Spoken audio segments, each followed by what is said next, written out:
ನಮಸ್ಕಾರ ಎಲ್ಲರಿಗೂ. ನಾನು ತುಂಬನೇ ಸ್ಪೆಷಲ್ ಮತ್ತು ಟೇಸ್ಟಿಯಾಗಿರುವ ದಮ್ ಆಲೂ ರೆಸಿಪಿ ಮಾಡಿ ತೋರಿಸ್ತಾ ಇದ್ದೀನಿ. ಇದನ್ನು ಚಿಕ್ಕ ಮಕ್ಕಳು ಕೂಡ ತುಂಬನೇ ಇಷ್ಟಪಟ್ಟು ತಿಂತಾರೆ. ತುಂಬನೇ ಈಸಿಯಾಗಿ ಮಾಡಬಹುದು. ಬನ್ನಿ ಯಾವ ರೀತಿ ಮಾಡ್ಕೋದಂತ ನೋಡ್ಕೋಣ. ನಾನು ಇಲ್ಲಿ 500 ಗ್ರಾಮ್ ಬೇಬಿ ಪೊಟ್ಯಾಟೋಸ್ ತೊಗೊಂಡಿದ್ದೀನಿ. ಚಿಕ್ಕ ಪೊಟ್ಯಾಟೊ ತೊಗೋಬೇಕು. ದಪ್ಪ ಸೈಜಿನ ಪೊಟ್ಯಾಟೊ ತೊಗೋಬೇಡಿ. ಇದನ್ನು ಚೆನ್ನಾಗಿ ವಾಶ್ ಮಾಡ್ಕೊಂಡು ಪ್ರೆಷರ್ ಕುಕ್ಕರ್ಗೆ ಹಾಕಿ 1 ವಿಸಲ್ ಮಾಡಬೇಕು. ಜಾಸ್ತಿ ಬಾಯ್ಲ್ ಮಾಡುವ ಅವಶ್ಯಕತೆ ಇಲ್ಲ. ಈಗ ಪೊಟ್ಯಾಟೊ ಬಾಯ್ಲ್ ಆಗುವವರೆಗೂ ನಾನು ಮಸಾಲ ರೆಡಿ ಮಾಡ್ಕೋತಾ ಇದ್ದೀನಿ. ಒಂದು ಕಡೆಯಲ್ಲಿ 1 ರಿಂದ 2 ಚಮಚ ಎಣ್ಣೆ ಹಾಕ್ತಾ ಇದ್ದೀನಿ. ಎಣ್ಣೆ ಸ್ವಲ್ಪ ಕಾದ ಮೇಲೆ 3 ರಿಂದ 4 ಕಾಳು ಮೆಣಸು, 2 ರಿಂದ 3 ಲವಂಗ, ಸ್ವಲ್ಪ ದಾಲ್ಚಿನ್ನಿ ಹಾಕಿ ಸ್ವಲ್ಪ ಹೊತ್ತು ಫ್ರೈ ಮಾಡಬೇಕು. ಇಷ್ಟೇ ಮಸಾಲ ಹಾಕಿದರೆ ಸಾಕು, ಜಾಸ್ತಿ ಹಾಕುವ ಅವಶ್ಯಕತೆ ಇಲ್ಲ. ಇದರ ಜೊತೆಗೆ ಪುಲಾವ್ ಎಲೆ ಹಾಕಿ ಫ್ರೈ ಮಾಡ್ತಾ ಇದ್ದೀನಿ. ಮಸಾಲ ಎಲ್ಲ ಚೆನ್ನಾಗಿ ಫ್ರೈ ಆದಮೇಲೆ ನಾನು ಈಗ ದಪ್ಪದಾಗಿ ಕಟ್ ಮಾಡಿರುವ 3 ಉಳ್ಳಾಗಡ್ಡೆಯನ್ನು ಹಾಕ್ತಾ ಇದ್ದೀನಿ. 3 ಉಳ್ಳಾಗಡ್ಡೆ ಹಾಕಿ ಒಂದು ಅರ್ಧ ನಿಮಿಷ ಫ್ರೈ ಮಾಡ್ತಾ ಇದ್ದೀನಿ. ಯಾರೆಲ್ಲ ಈ ವಿಡಿಯೋವನ್ನು ಮೊದಲನೇ ಸಲ ನೋಡ್ತಿದ್ದೀರಾ ಪ್ಲೀಸ್ ನನ್ನ ಚಾನಲ್ಗೆ ಸಬ್ಸ್ಕ್ರೈಬ್ ಮಾಡ್ಕೊಂಡು ನೋಡಿ.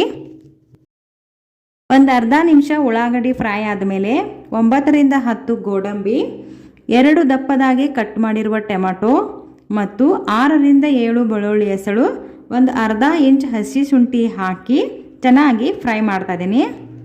ಉಳ್ಳಾಗಡ್ಡಿ ಟೊಮೆಟೊ ಎಲ್ಲ ಸ್ವಲ್ಪ ಕಲರ್ ಚೇಂಜ್ ಆಗುವವರೆಗೂ ಫ್ರೈ ಮಾಡಬೇಕು.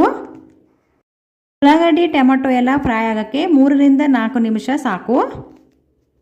ಉಳ್ಳಾಗಡ್ಡಿ ಟೊಮೆಟೊ ಎಲ್ಲ ಈ ಥರ ಕಲರ್ ಚೇಂಜ್ ಆಗುವವರೆಗೂ ಫ್ರೈ ಮಾಡಬೇಕು, ಅಂದರೆ ಗ್ರೇವಿ ಚೆನ್ನಾಗಿ ಆಗುತ್ತೆ. ಈಗ ನೋಡಿ ಕಲರ್ ಎಲ್ಲ ಚೇಂಜ್ ಆಗಿದೆ. ಈಗ ಗ್ಯಾಸ್ ಆಫ್ ಮಾಡಿ ತಣ್ಣಗಾಕಿ ಬಿಡ್ತಾ ಇದ್ದೀನಿ. ಇದೆಲ್ಲ ತಣ್ಣಗಾಗುವವರೆಗೂ ಪೊಟ್ಯಾಟೊ ಬಾಯ್ಲ್ ಆಗಿದೆ. ಈಗ ಕುಕ್ಕರ್ದು ಪ್ರೆಷರ್ ರಿಲೀಸ್ ಆದಮೇಲೆ ಲಿಡ್ ಓಪನ್ ಮಾಡಿ ಪೊಟ್ಯಾಟೋಸ್ ಸ್ವಲ್ಪ ತಣ್ಣಗಾದ ಮೇಲೆ ಇದರ ಮೇಲ್ಗಡೆ ಸಿಪ್ಪೆ ಎಲ್ಲ ತೆಗಿಬೇಕು.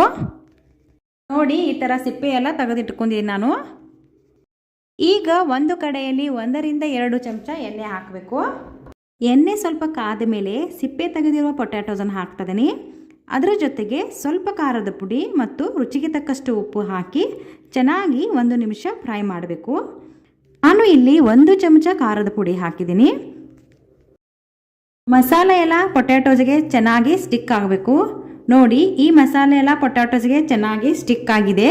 ಈಗ ನಾನು ಗ್ಯಾಸ್ ಆಫ್ ಮಾಡಿ ಪೊಟ್ಯಾಟೋಸನ್ನು ಒಂದು ಪ್ಲೇಟಿಗೆ ತಕ್ಕೋತಾ ಇದ್ದೀನಿ.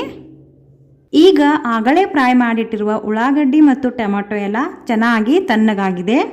ಈಗ ಅದನ್ನು ಒಂದು ಮಿಕ್ಸರ್ ಜಾರಿಗೆ ಹಾಕಿ ನುಣ್ಣುಪಾಗಿ ಗ್ರೈಂಡ್ ಮಾಡಬೇಕು. ನೋಡಿ ಈ ಥರ ಗ್ರೈಂಡ್ ಮಾಡಬೇಕು. ಈಗ ಅದೇ ಕಡೆಯಲ್ಲಿ 1 ರಿಂದ 2 ಚಮಚ ಎಣ್ಣೆ ಹಾಕ್ತಾ ಇದ್ದೀನಿ. ಎಣ್ಣೆ ಸ್ವಲ್ಪ ಕಾದ ಮೇಲೆ ನಾನು ಗ್ಯಾಸ್ ಆಫ್ ಮಾಡ್ತಾ ಇದ್ದೀನಿ. ಗ್ಯಾಸ್ ಆಫ್ ಮಾಡಿ 2 ಚಮಚ ಖಾರದ ಪುಡಿ ಹಾಕಿ ಚೆನ್ನಾಗಿ ಮಿಕ್ಸ್ ಮಾಡಬೇಕು.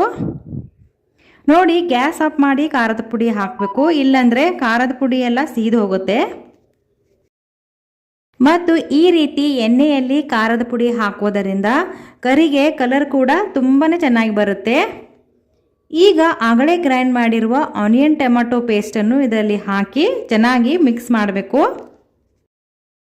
ಒಂದು ಅರ್ಧ ನಿಮಿಷ ಚೆನ್ನಾಗಿ ಫ್ರೈ ಆದಮೇಲೆ ಈಗ ಅದಕ್ಕೆ ಒಂದು ಅರ್ಧ ಚಮಚ ಅರಿಶಿನ ಪೌಡರ್, 1 ಚಮಚ ಧನಿಯಾ ಪೌಡರ್, ಒಂದು ಅರ್ಧ ಚಮಚ ಗರಂ ಮಸಾಲ ಹಾಕಿ ಚೆನ್ನಾಗಿ ಮಿಕ್ಸ್ ಮಾಡಬೇಕು.